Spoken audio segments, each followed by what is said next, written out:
Shalom, shalom, shalom.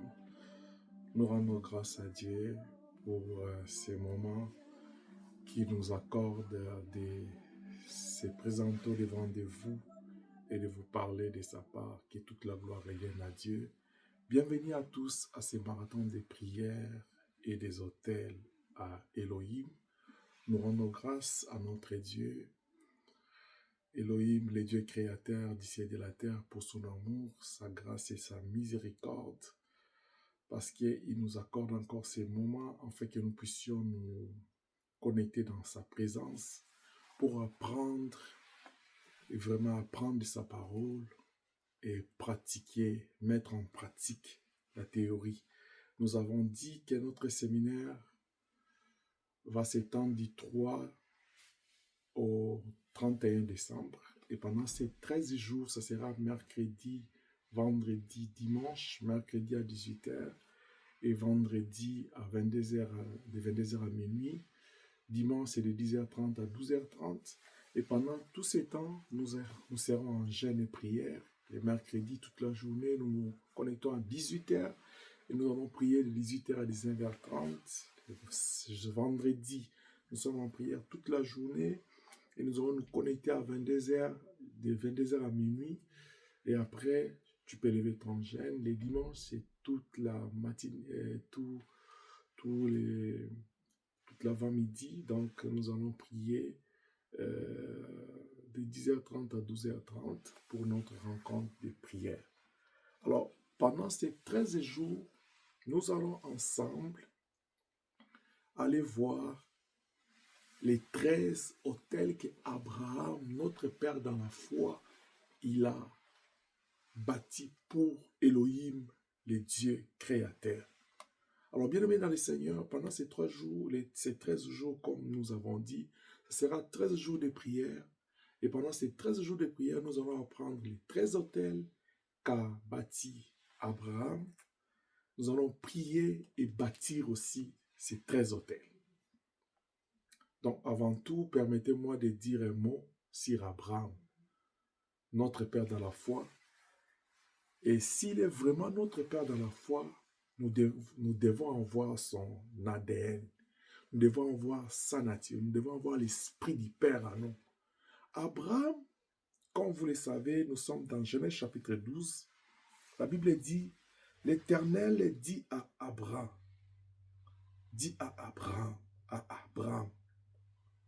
l'Éternel dit à Abraham, parce qu'avant, il s'appelait Abraham. C'est après Dieu a changé son nom à Abraham. Alors ici, Dieu parle à Abraham.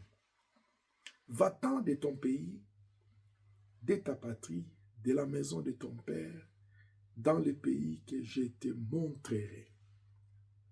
Je ferai de toi une grande nation, je te bénirai, je rendrai ton nom grand, et tu seras une source de bénédiction. Je bénirai ceux qui te béniront, et je maudirai ceux qui te maudiront. Et toutes les familles de la terre seront bénies en toi. Père, nous recommandons ces premiers jours de notre marathon des 13 autels en tes saintes mains. Laisse que nous puissions disparaître, que toi tu apparaisses, que le Saint-Esprit prenne le contrôle de toutes choses et que Jésus soit élevé. Au nom puissant de Jésus, que nous puissions disparaître, que toi tu apparaisses. Que tout esprit soit soumis à l'autorité de Jésus-Christ et que la gloire te revienne. C'est dans le nom de Jésus-Christ nous avons ainsi prié. Nous disons Amen. Maintenant, Abraham, vous allez m'excuser, a reçu l'ordre divin de quitter la maison de son père. Dieu lui dit, va-t'en de ton pays, va-t'en de ta patrie, de la maison de ton père, dans un pays que je te montrerai. Il reçoit l'ordre de quitter son pays, la maison de son père, sa patrie, sa nation, pour un endroit, un pays que Dieu ne lui a pas indiqué, mais il dit il va les montrer dans les futurs. Donc il devait quitter la maison de son père, il devait se séparer de tout, sans pour autant savoir où il allait.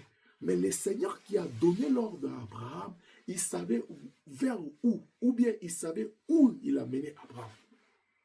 Donc, je vais parler à quelqu'un. Tu es un enfant de Dieu, tu es un serviteur de Dieu, une servante de Dieu. Dieu t'a appelé. Peut-être jusque-là, tu ne vois pas clair.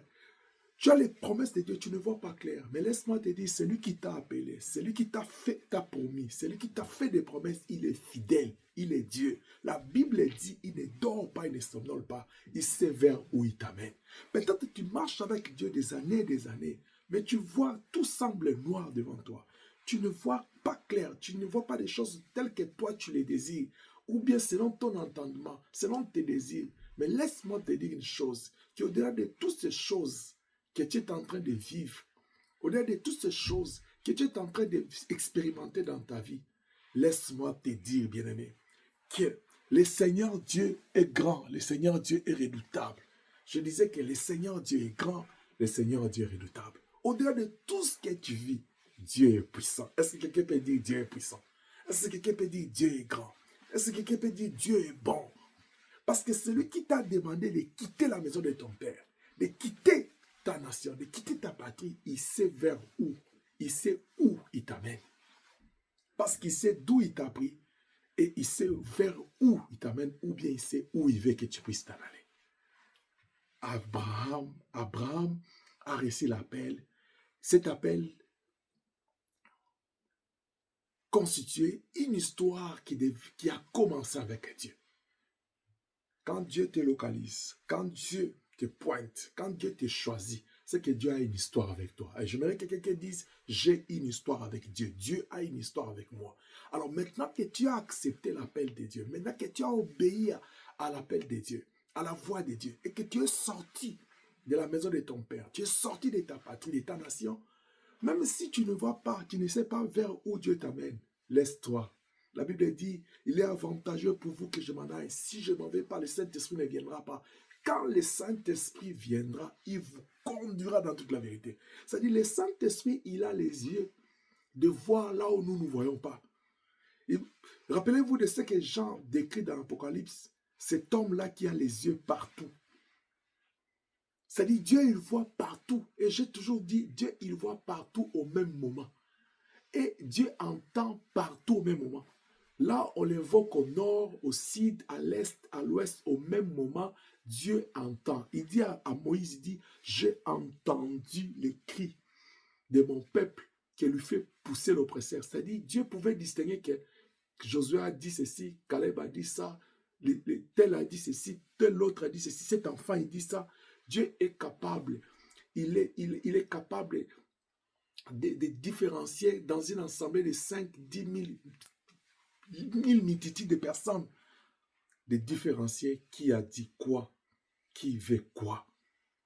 C'est pourquoi même quand la femme de la perte de sang était venue par derrière et il a touché à son vêtement, Jésus savait qui l'a touché. Mais juste pour l'entourage qui l'accompagnait, il voulait leur faire voir qu'il y a quelque chose qui vient de se passer que personne de vous n'a compris. Personne de vous n'a réalisé. Alors il demande qui m'a touché. L'apôtre Pierre même lui dit, mais Seigneur, avec cette foule, avec cette agitation, tu demandes qui t'a touché. Oui, lui il savait qui l'a touché. Que Dieu nous bénisse. Alors, Dieu, quand il appelle Abraham de sortir de son pays, quand il ordonne, quand il dit à Abraham de quitter la maison de son père, sa patrie, il dit vers un pays que je te montrerai. Abraham a obéi par la foi et il a passé toute sa vie à offrir à Elohim des sacrifices de toutes sortes. Et cela a alimenté son intimité avec Dieu et a impacté sa vie positivement. Il a fait foi à la voix de Dieu. Abraham, il a obéi à la voix de Dieu. Abraham, il a fini par sortir. Il est sorti par la foi et par l'obéissance à la voix qu'il a écoutée. Maintenant qu'il est sorti, il avait la confiance que non, la voix qui m'a parlé, c'est Dieu. Alors, toute son attitude était déterminée par des actes qu'Abraham a posés pour démontrer, pour matérialiser, pour exprimer sa foi et son obéissance à Dieu. Et ces actes-là, c'est ce que nous appelons les autels. Donc, les 13 autels d'Abraham Ce sont les actes qu'Abraham a posés après sa sortie, suite à son obéissance, à sa foi dans la parole de Dieu, dans l'appel. Tout enfant de Dieu doit comprendre que nous étions dans le monde. Jésus nous a appelés de la mort à la vie, du monde à son royaume. Maintenant que nous avons crié à cette parole, Apocalypse 3, 20 dit, je me tiens à la porte, je frappe. Si quelqu'un entend ma voix et ouvre, j'entrerai chez lui, je souperai avec lui, lui avec moi. Et Jean 1, 12 dit, à tous ceux qui ont cru en son nom, qui ont reçu cette parole, il leur a donné le pouvoir de devenir enfants de Dieu. Parce que tu as fait foi à la parole de Dieu et que tu as obéi à l'appel. Maintenant que tu t'es séparé du monde, parce que pour Abraham, c'était sa famille, c'était sa patrie, sa nation, la maison de son père. Pour nous, nous devons quitter le monde. Maintenant que nous avons quitté le monde, dans la foi et l'obéissance, par la foi et l'obéissance que nous avons appliquée, nous avons exprimé à la parole de Dieu, il est de notre devoir et de notre responsabilité de poser des actes qui expriment notre foi et notre obéissance à la parole de Dieu. Et ces actes-là, c'est ça les autels. Que Dieu nous bénisse. Et deuxième chose, Dieu traita avec Abraham en les considérant comme père. Ouais, il dit au verset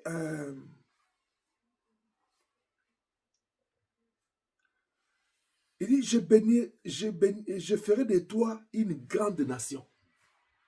Donc, lui, Dieu, quand il l'appelle comme le père d'une multitude, comme étant l'initiateur d'une grande nation, comme étant leader, comme étant le générateur d'une grande nation. Un leader, une source, un modèle, une référence de vie pour son peuple. Voilà pourquoi, si nous sommes les enfants d'Abraham, nous devons nous inspirer de son attitude. Nous devons nous référer, le prendre comme modèle. Parce que c'est en ça que Dieu a marché avec Abraham. Ainsi, Abraham, dans la marche avec Dieu, il avait 4 secrets. Premier secret, c'est le fait, c'est sa foi. Deuxième secret, son obéissance à la voix qu'il a écoutée. Il a fait foi, il a obéi à la voix qu'il avait écoutée. La première des choses, la foi, l'obéissance. Deuxième chose. Et cela lui a poussé à poser un acte de quitter, de se séparer de sa famille. Et dès lors qu'il s'est séparé avec la famille, Abraham a commencé à poser des actes, des autels, de symboliser sa relation, son intimité avec Dieu. Il a fait des alliances avec Dieu. Et quatrièmement, il a posé des autels. Voilà pourquoi nous avons essayé de comptabiliser ce nombre des actes et ce nombre des autels. Nous avons compris qu'il en a fait 13. Parmi les 13, nous regroupons les 3 premiers autels et nous dénommons ça, nous appelons ça les autels d'alliance. Genèse chapitre 12. La Bible dit au verset 4, Abraham partit comme l'Éternel le lui avait dit. Il a obéi. Mais en sortant, il prend Lot avec lui. Je vais au verset 6. Abraham parcourut le pays. Non, je peux lire 5. Abraham partit et Abraham prit Sarah, sa femme, et Lot, fils de son frère, avec tous les biens qu'il possédait et les serviteurs qu'il avait acquis à Charan. Ils partirent pour aller dans le pays de Canaan. Et ils arrivèrent au pays de Canaan. Abraham parcourut tous les pays jusqu'au lieu nommé Sichem, jusqu'au chêne de Morée. Les Cananéens étaient encore alors dans le pays. Quand il arrive à Canaan, il parcourt le territoire. Mais il y avait encore les Cananéens. Les propriétaires, les autochtones du pays étaient là. Mais Dieu lui dit que vers un pays qui va l'indiquer. Quand il arrive là-bas, il a trouvé les autochtones. La Bible dit au verset 7. L'Éternel apparut à Abraham et dit, je donnerai ce pays à ta descendance. Souligne-moi cette phrase. Mais il arrive à Cana, il trouve les Cananéens. Mais Dieu lui dit, ce pays, moi, je vais donner ça à ta descendance. Mais il y avait des autochtones. C'est un territoire qui appartenait aux Cananéens. Mais Dieu, à cause de la foi, de l'obéissance d'Abraham, de l'alliance qu'il venait de faire avec Abraham, de quitter sa famille, Dieu commence à s'engager à faire des choses pour Abraham. Je suis en train de dire à quelqu'un, parce que la parole de Dieu a touché ton cœur, tu as ouvert la porte, tu as obéi, fait foi à la parole et obéi à cette parole, tu commences à faire ce que Dieu te dit. Tu entres en alliance avec lui. Sache que l'Éternel est Dieu. Il te prend en charge. Sache que tu deviens la préoccupation de Dieu. Sache que tu deviens le point focal de Dieu. Sache que le regard de Dieu et sa grâce marchent sur toi, te localisent partout. Parce que Dieu, il a trois choses en toi. Il y a trois choses qui l'attirent vers toi. Ta foi, ton obéissance et l'alliance que vous avez faite avec lui. Quelqu'un va me demander, mais quand est-ce qu'Abraham a fait l'alliance avec Dieu? À quoi consiste une alliance? N'est-ce pas un accord entre deux personnes? Mais quand Dieu dit à Abraham, sors de ta patrie, de la maison de ton père et de ta nation, et Abraham obéit, c'est qu'il y a eu un accord. Déjà là, l'alliance commence avec Dieu. Il sort.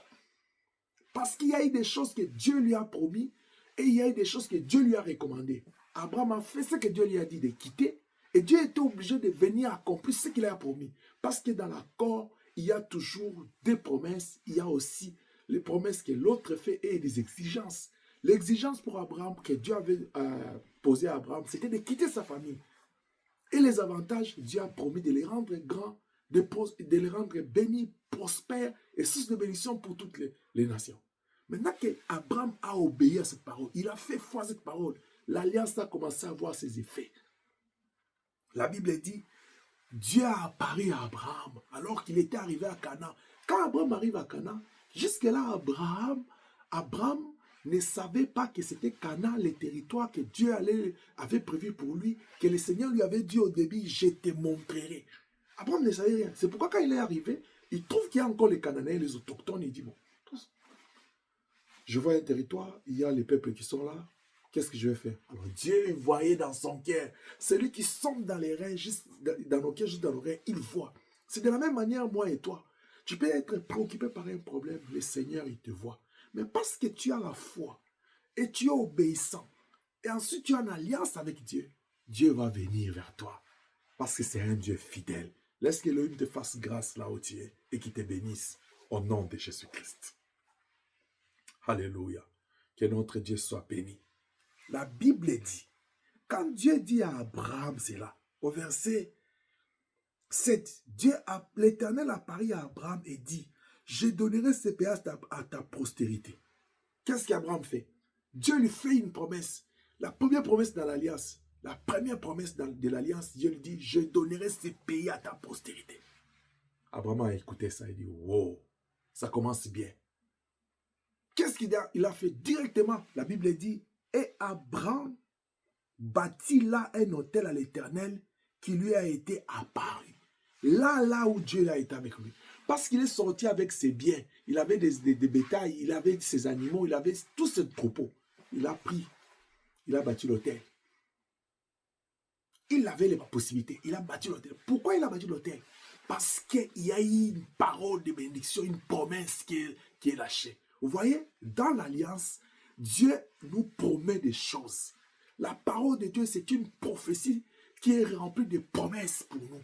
Alors, quelqu'un qui est dans l'alliance avec Dieu, il doit sceller l'alliance en baptisant une autel d'alliance pour Dieu. Voilà pourquoi nous avons dit, le premier autel qu'Abraham a bâti, c'était l'autel d'alliance.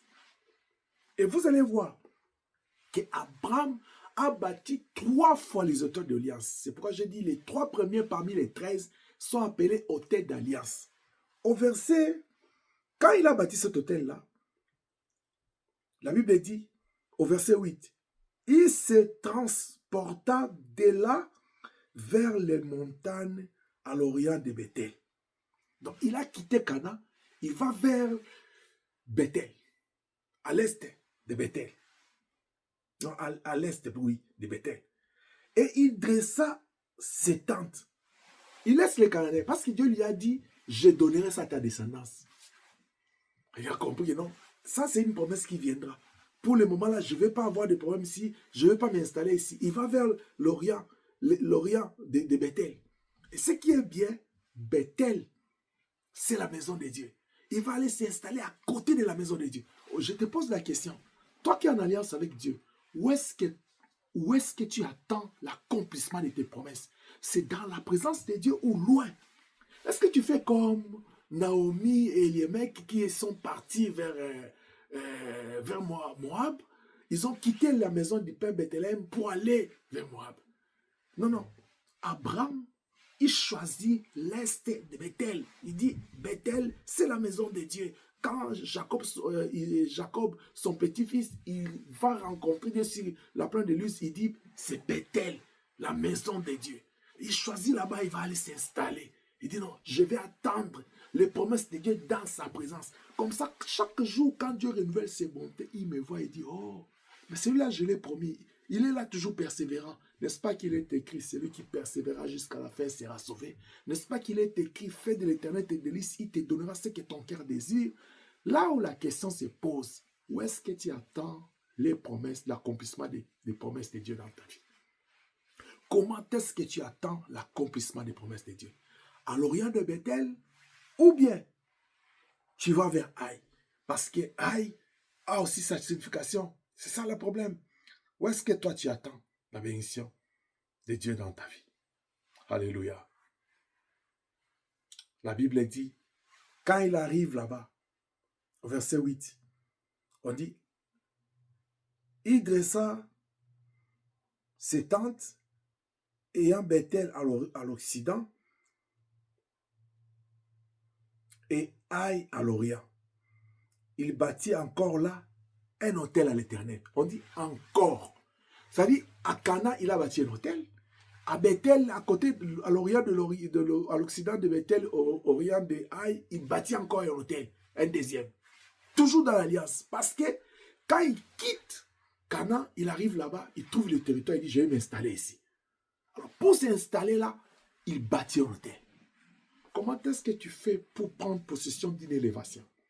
Quand Dieu t'élève, quand tu voyages quelque part, quand tu accèdes à une nouvelle vie, quand tu accèdes à une nouvelle chose dans ta vie, quand tu vas dans une autre élévation, comment tu fais pour prendre possession de ça? Abraham entre dans un nouveau territoire. Il dit, oui, je bâtis l'hôtel à Cana.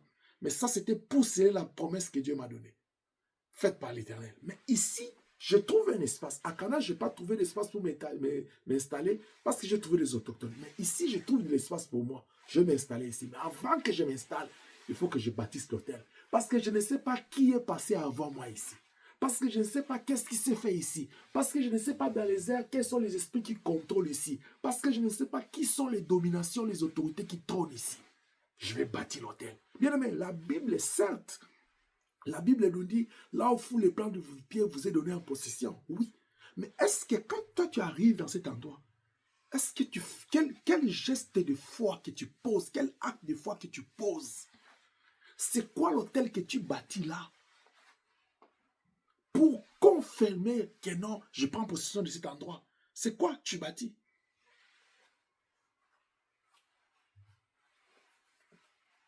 J'étais en train de parler tantôt que la force d'Abraham, c'était sa foi, son obéissance, son alliance avec l'Éternel et les autels qu'il a bâtis pour l'Éternel. C'est 4 choses.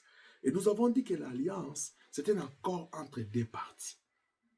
Et dans la Bible, nous avons 2 grandes alliances. On parle de l'ancienne alliance et de la nouvelle alliance. Comme l'Ancien Testament et le Nouveau Testament. Et vous allez remarquer que dans toutes les alliances, Dieu parle toujours d'une personne. Quand Dieu voulait détruire le monde, il a choisi Noé. Il a fait alliance avec lui. Et il va aller sauver les restes, sa femme, ses 3 enfants et leurs femmes. Et les restes des espèces. À cause de l'alliance qu'il a fait avec Noé. Noé, il part, Dieu vient maintenant avec Abraham. Il fait l'alliance avec lui. Et cette alliance-là va descendre sur Isaac, sur Jacob, sur Israël. Jusqu'à ce que ça retrouve en Jésus-Christ et ça va nous atteindre les nations. Une seule personne.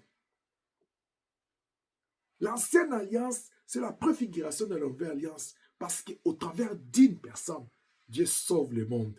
Noé, au travers d'une personne, Dieu va se choisir un peuple. Noé a sauvé le monde comme Christ a sauvé le monde. Abraham a donné à Dieu, a donné naissance à Dieu à toute une multitude. C'est comme le Seigneur Jésus par sa mort. Il donne à Dieu une grande famille qui est l'Église, l'épouse, son épouse. Dieu fait l'alliance avec une personne, mais dans cette alliance-là, Dieu a toujours une vision d'atteindre les autres. C'est pourquoi la Bible dit le salut est individuel. Dans la relation avec Dieu, tout part de l'homme avec Dieu. Josué dit, moi, après et ma maison, nous servirons l'Éternel. Que Dieu nous bénisse. Donc, l'alliance, c'est cet accord-là que toi tu fais avec Dieu, de les recevoir comme Seigneur et Sauveur. Mais nous remarquons que beaucoup de gens, ils donnent bien des gens donnent beaucoup d'importance aux alliances de ce monde, aux accords de ce monde, aux contrats de ce monde. Il vaut mieux respecter les contrats du travail, une relation entre hommes, même les relations du mariage, d'amitié, professionnelle. Les gens, ils donnent beaucoup d'importance à ça qu'à l'alliance, à la relation avec Dieu. Mais nous devons savoir que cela choque le cœur de Dieu. Vous pouvez voir ça dans Ésaïe chapitre 1, verset 2 à 3. Quand Dieu dit quoi? Qu'est-ce que la Bible dit? Nous choquons le cœur de Dieu quand nous pensons qu'il faut négliger la relation d'intimité avec Dieu, l'alliance avec Dieu. Et nous donnons beaucoup d'importance à la relation des hommes ou à l'alliance avec les hommes. Ésaïe chapitre 1, verset 2 à 3, la Bible dit, « Cieux, écoute, terre, prête l'oreille, quand l'Éternel parle, j'ai nourri et élevé des enfants, mais ils se sont révoltés contre moi. » C'est-à-dire, ils m'ont abandonné, ils m'ont négligé. Ils ne m'ont pas prêté attention. Parce que l'homme prête l'attention aux accords de ce monde, aux alliances de ce monde, mais il néglige l'alliance avec Dieu. Tu es là, plus d'un jour, plus d'une année, plus de temps dans l'alliance en relation avec Dieu. Mais comment est-ce que tu considères? C'est quoi ta considération de ta relation avec Dieu? C'est quoi la place de ton alliance avec Dieu? Non, Abraham, quand il arrive, Dieu lui dit, je donnerai cette territoire à ta postérité. C'est lui qui parle là, c'est Elohim. Je dois donner l'importance et croire à sa parole. Il bâtit un hôtel. Quand il se déplace, il trouve un endroit, il dit non, je ne peux pas m'établir ici sans pour autant établir d'abord mon Dieu. Il bâtit encore un hôtel. Il donne l'importance à son Dieu. Et Dieu est devenu sa priorité. Dieu était comme... il a pris la première place dans sa vie. Il est ses délices. Oh, que l'Éternel nous aide. Bien aimé, nous devons vraiment donner l'importance et la place à l'alliance de Dieu. Parce que l'alliance avec Elohim, c'est la précieuse chose, relation, richesse que nous avons dans notre vie. C'est un privilège et une grande bénédiction que nous avons reçu de Dieu d'être en relation avec lui. Parce que c'est nous qui l'avons offensé. Et si nous rentrons au commencement, la Bible dit que, puis Dieu dit, faisons l'homme à notre image. Par lui-même, il prend l'initiative de créer l'homme. À ce moment-là, il ne va pas dire que l'homme soit. Il dit non, je vais le faire à mon image. Dieu va aller façonner l'homme. C'est son initiative. Dieu va aller déjà initier la relation avec l'être humain. Cette relation-là est d'autant plus spirituelle que physique. Spirituelle, pourquoi? Il nous crée à son image. Physique, pourquoi? Parce que Dieu nous donne l'autorité qui domine.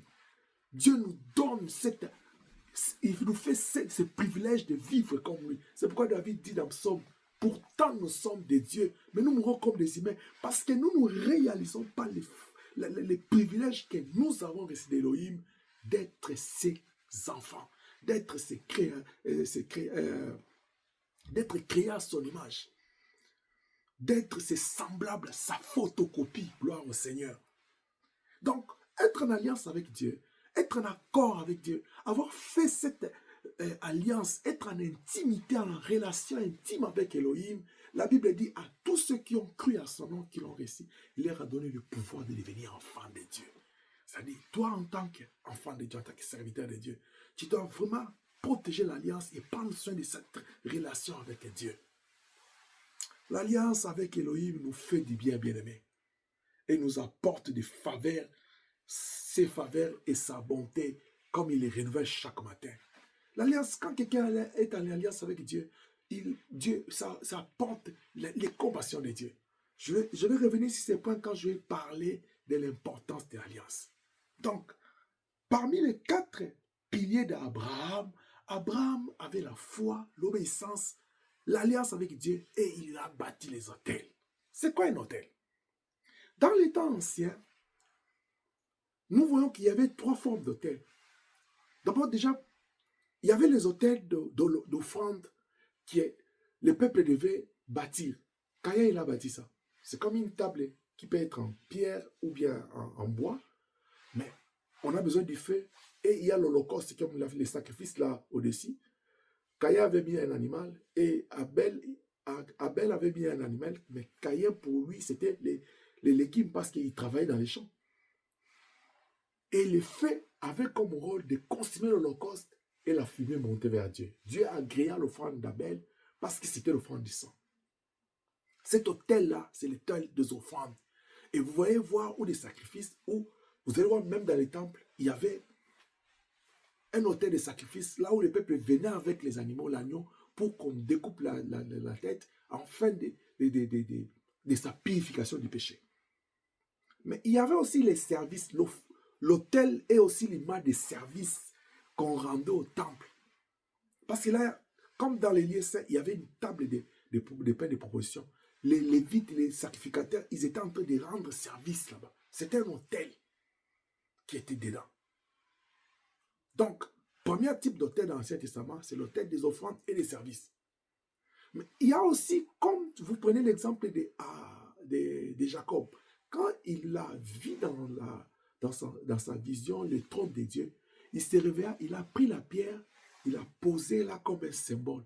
C'est-à-dire l'autel était aussi le symbole d'un monument, qui était comme un repère de ce que Dieu a fait dans ma vie, de ce que j'ai vécu, et de ce que Dieu m'a promis, ou de ce que je promets faire à Dieu, je mets ça comme un symbole. C'est un autel. Il a bâti là, et il est parti. Quand Dieu l'a béni, il est retourné, il a honoré sa parole. Et la dernière forme d'autel, c'était les offrandes ou les sacrifices qu'on a portés dans les temples, comme des dîmes, comme les offrandes, comme les aumônes, tout ce qu'on a porté, tout ce qui était comme les œuvres de bienfaisance pour l'œuvre de Dieu, pour les sacrificateurs, mais pour aussi les autres, les démunis, les pauvres. Tout cela, c'était des autels. Parce que c'était des services qui rendaient à Dieu. Dans le Nouveau Testament, nous voyons que Jésus-Christ vient inaugurer la nouvelle alliance. Il va à la croix. Et la croix de Golgotha, c'est ça l'autel de la nouvelle alliance. Où Jésus se met comme sacrifice au-dessus. Et le feu, c'était la souffrance qu'il était en train d'endurer. Voilà pourquoi, justement, il a dit, Père, éloigne de moi cette coupe. La coupe dont il parlait, c'était la coupe de la souffrance. Si dans l'Ancien Testament, on consumait l'offrande avec le feu, mais Jésus-Christ a été consumé par la douleur, la souffrance de nos péchés. Et dès lors qu'il a crié, tout est accompli, son sang qui est plus puissant que le sang de l'animal, parce que le sang de l'animal n'enlevait pas les péchés couvrés, mais le sang de Jésus-Christ enlève les péchés, nous affranchit et nous donne le pardon de Dieu, nous accorde le pardon de Dieu et la délivrance. Il nous délivre de la malédiction du péché et nous donne accès au salut de Dieu. Or, le sang de l'animal ne pouvait pas enlever les péchés, juste accorder le pardon, parce que ça couvrait les péchés et ça ne pouvait pas accorder le salut et la délivrance. Mais le sang de Jésus accorde le pardon, enlève les péchés et nous accorde le salut. C'est ainsi qu'il nous a ouvert les chemins vers le trône de Dieu. Est-ce que je parle à quelqu'un? C'est à cause de cette affirmation, de la puissance du sang de Jésus et de son sacrifice à la croix, que certaines personnes pensent que, comme Jésus s'est offert un sacrifice idéal, on n'a plus besoin d'offrir des sacrifices. Mais qu'est-ce que toi tu penses de cette affirmation des gens qui pensent que Jésus-Christ est déjà mort et qu'on n'a pas besoin d'offrir des sacrifices? nous ne sommes plus obligés d'offrir des sacrifices à Dieu. Mais moi, je vais te dire que cela est faux parce que les sacrifices ne sont pas seulement les dîmes, les offrandes, les dons, les libéralités, les aumônes, mais aussi les services que nous devons rendre à Dieu. Alors, si nous disons que Jésus-Christ a tout accompli, on ne doit pas offrir à Dieu. C'est qu'on doit plus aussi servir Dieu. Or, Matthieu, il dit, comme le Père nous a envoyé, lui aussi nous envoie. Donc, Jésus confirme ça dans Acte, il dit, vous recevez le Saint-Esprit, vous serez mes témoins. Il nous appelle à les servir. Alors, or, si nous devons servir, les services exigent les moyens. Les offrandes en nature ou en espèces que nous apportons à la maison de Dieu, c'est pour aider l'évangélisation. Même l'église primitive, la Bible dit que tous ceux qui vendaient, ils vendaient les histoires, ils amenaient ça à l'église. Dès Corinthiens 9 dit quoi? On faisait même des collectes à l'église de Corinthe. C'était pour soutenir l'évangile. L'évangile est gratuit comme les pères disent, mais l'évangélisation demande les moyens. Bien-aimés dans le Seigneur, en quoi nous sommes différents de ceux qui vivaient dans l'Ancien Testament? En quoi? En tant qu'hommes, parce que nous avons la même vie, les mêmes mains, les mêmes corps. Ils travaillaient, on travaille. Mais comment se fait-il qu'ils travaillaient à apporter l'offrande? Nous, on travaille, on ne peut pas apporter. Si Dieu fait comme ça, c'est que c'est de l'injustice. J'aimerais dire à quelqu'un ce soir, les sacrifices de Jésus-Christ à la croix nous suffit pour la rémission de nos péchés, pour notre délivrance de la malédiction et pour le salut de notre âme. C'est en cela que ce sacrifice du sang est important. Mais, parce que nous sommes affranchis, la Bible dit, honore Dieu avec tes biens. Maintenant, il est de notre responsabilité d'honorer Dieu avec nos biens. Pourquoi? Parce que Dieu, dans son amour, il nous a épargné d'un déluge matériel et financier, dans le sens que si Dieu n'avait pas envoyé son Fils unique, c'est que le sacrifice expiatoire du péché allait continuer jusqu'à aujourd'hui. Imaginez-vous dans ce contexte de la souffrance dans lequel le monde est plongé. Si l'homme de Jésus-Christ n'était pas venu, aujourd'hui même, il y a des coins pour trouver à manger. C'est difficile. Alors, comment les gens, dans l'entretemps, les péchés a atteint son déclin, a atteint un niveau exagéré. Mais, si on devait toujours recourir au sang d'animaux, c'est que même la spiritualité dont nous parlons aujourd'hui n'allait pas exister. Parce qu'à cause de la souffrance, comment on pouvait accéder à des agneaux pour les immoler? Il y a même dans d'autres coins des mondes où il n'existe pas de certaines espèces d'animaux. Mais comment les gens devaient faire? Dieu qui voit loin, il avait vu cette situation. Il a prévu un sacrifice éternel. Est-ce que tu peux acclamer pour le Seigneur? Parce que Jésus-Christ, c'est ce sacrifice-là qui nous a facilité. Aujourd'hui, quelqu'un qui est au nord, au sud, à l'est, à l'ouest, il peut implorer le sang de Jésus et demander la purification. Mais il fallait qu'amener l'animal au temple, encore un problème. Avec ces problèmes climatiques, avec ces problèmes de routes, comment tu peux aller? Il y a dans d'autres pays où quelqu'un il sort, il a les moyens, mais il est bloqué par les trafics, il ne peut pas arriver. Ah, je veux que tu acclames encore Dieu. Parce que le sacrifice de Jésus-Christ a résolu un problème. C'est pourquoi la Bible dit, à la croix, quand il a créé, tout est accompli. La Bible dit qu'il y a des choses qui se sont faites quand il était à la croix. Le voile du temple s'est déchiré en deux. Parce que le sang coulait. Il est allé dans le sanctuaire parfait de Dieu une fois pour toutes avec son sang. Jésus, merci. Est-ce que quelqu'un peut dire merci à Jésus pour ce sacrifice de la croix? Mais maintenant qu'il nous a affranchis du péché, de la malédiction du péché, et il nous a donné l'accès au salut. C'est donc que Jean dit dans Apocalypse 4, il dit, il a vu les ciels s'ouvrir, une porte s'ouvrir au ciel, et il a vu les trônes de Dieu à cause du sang de l'agneau. Nous avons accès à l'intimité de Dieu. Aujourd'hui, on peut nous appeler enfants de Dieu. Est-ce que maintenant, si nous disons que nous ne devons plus apporter les sacrifices comme service, comme offrande, alors, les Michael, les Gabriel, les 24 vivants, les 4 êtres vivants, ils vont nous en vouloir. Parce que la Bible dit, et ils se prosternent tous les jours, ils disent qu'il est saint. Ils lui apportent l'essence, ils lui apportent tous ces sacrifices. Gloire au Seigneur. Mais quand Jésus-Christ était né, Les mages ont apporté leur sacrifice pour aller adorer l'agneau. Mais nous devons apporter les sacrifices. Nous devons offrir des sacrifices à Elohim. Nous devons bâtir des autels parce que Dieu est grand. L'alliance qu'Abraham a fait avec Dieu, c'est l'alliance de quitter sa famille, de quitter son pays. Nous, en Jésus-Christ, nous faisons une alliance du cœur avec lui, où nous ouvrons notre cœur et nous laissons Jésus entrer. La question est de savoir, est-ce que Jésus occupe ton cœur? Est-ce que tu as une alliance du cœur avec Dieu, où tu as donné tout ton cœur, toute ta vie à Jésus? Maintenant que tu as donné ta vie à lui, parce que lui, il a déjà bâti l'autel, et lui-même en tant que sacrifice éternel, avec son sang qui coule, il te demande les autels de service, les autels de foi, les autels de l'obéissance à sa parole, les autels de la crainte de son nom. Est-ce que tu es capable de bâtir ces autels? Que gloire soit rendue à Dieu, parce qu'il est notre Dieu, parce qu'il est notre Seigneur, parce qu'il est vivant, parce qu'il ne change pas. Que Dieu soit béni. L'alliance du cœur est l'autel spirituel. C'est ce que Dieu attend de toi. Abraham avait 4 secrets. 1. La foi. Ça, c'est ce que la première des choses dans ton intimité avec Dieu. Tu dois être un homme et une femme de foi. Nous avons parlé assez longtemps, largement, si c'est ce concept de la foi cette année. L'obéissance. Il a écouté la voix, il a obéi. La Bible dit, l'obéissance vaut mieux que le sacrifice. L'obéissance. Nous avons parlé là longuement sur ça.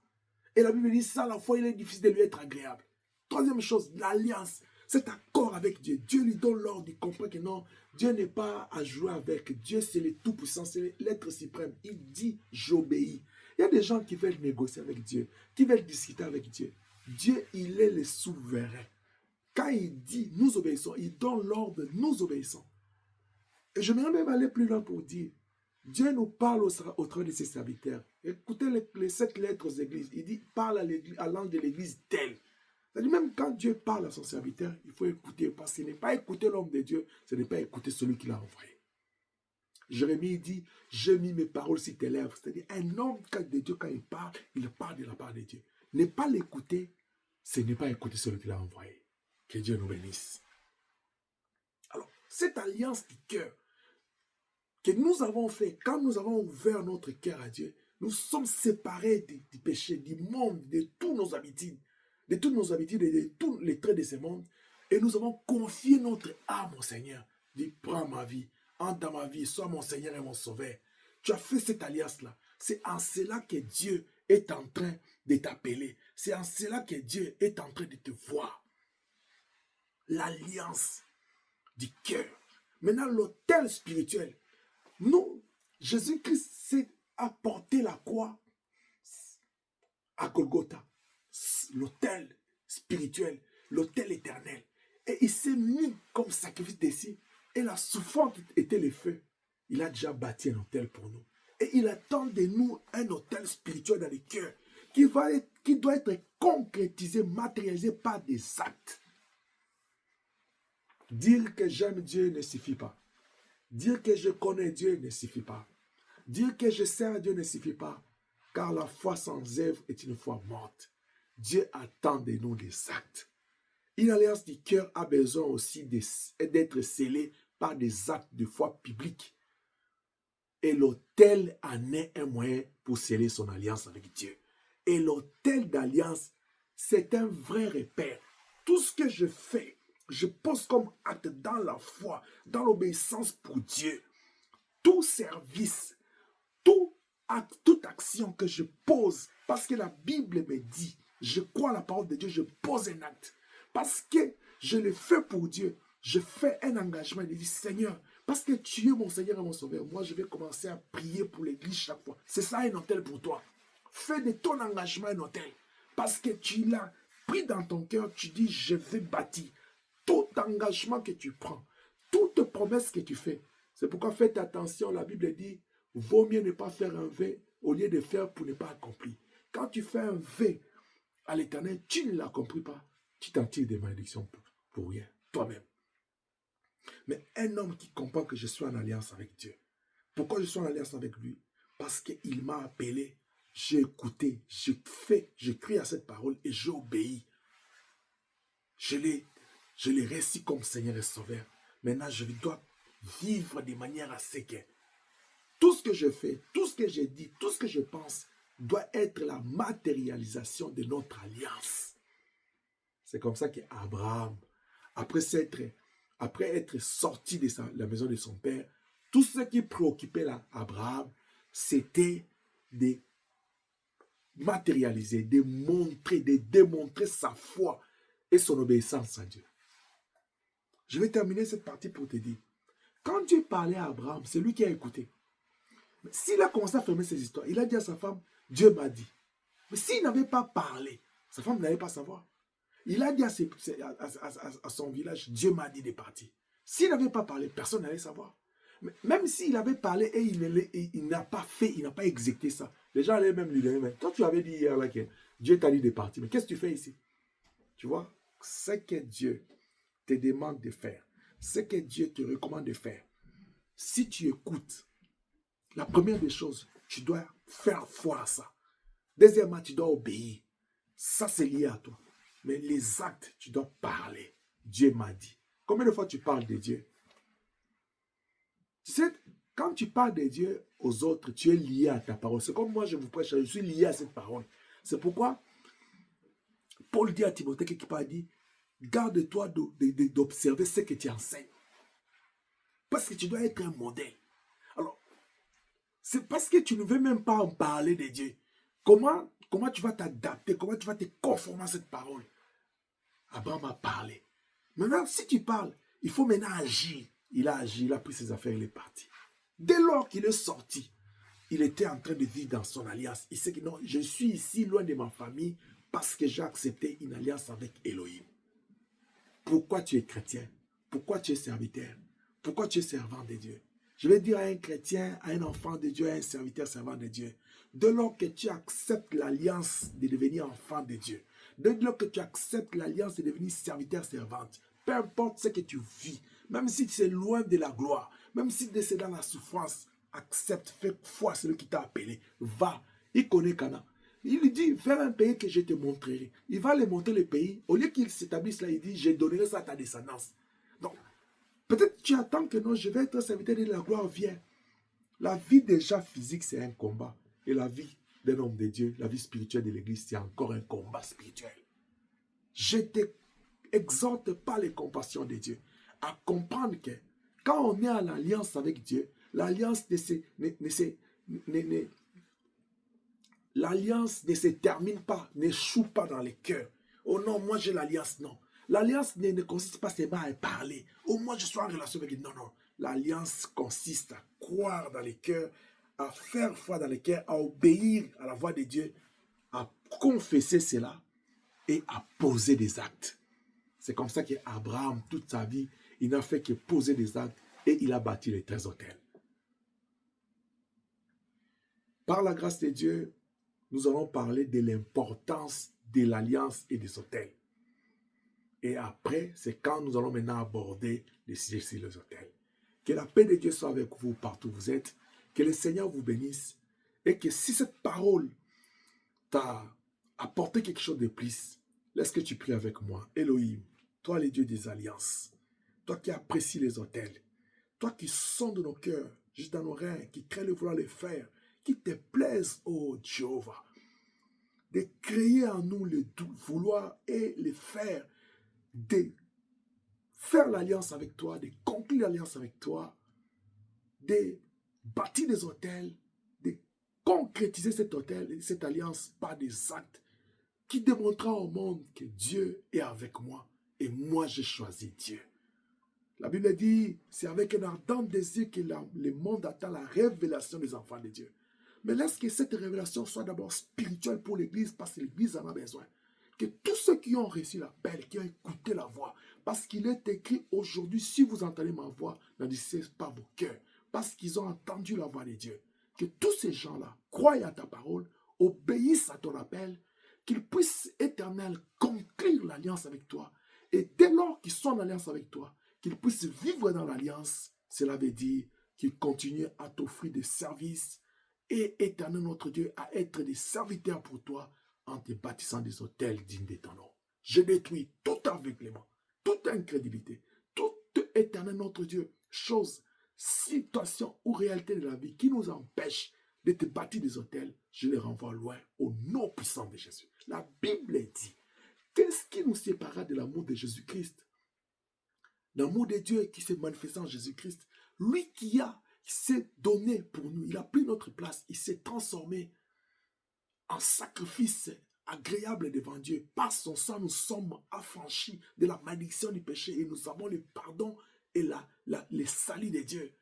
Qu'il soit béni cet agneau qui est sur le trône. Je te confie l'Église, sanctifie l'Église par cette parole et bénis ce peuple. C'est dans le nom puissant de Jésus-Christ. Nous avons ainsi prié. Nous disons 3 fois Amen. Amen. Amen. Amen. Que Dieu soit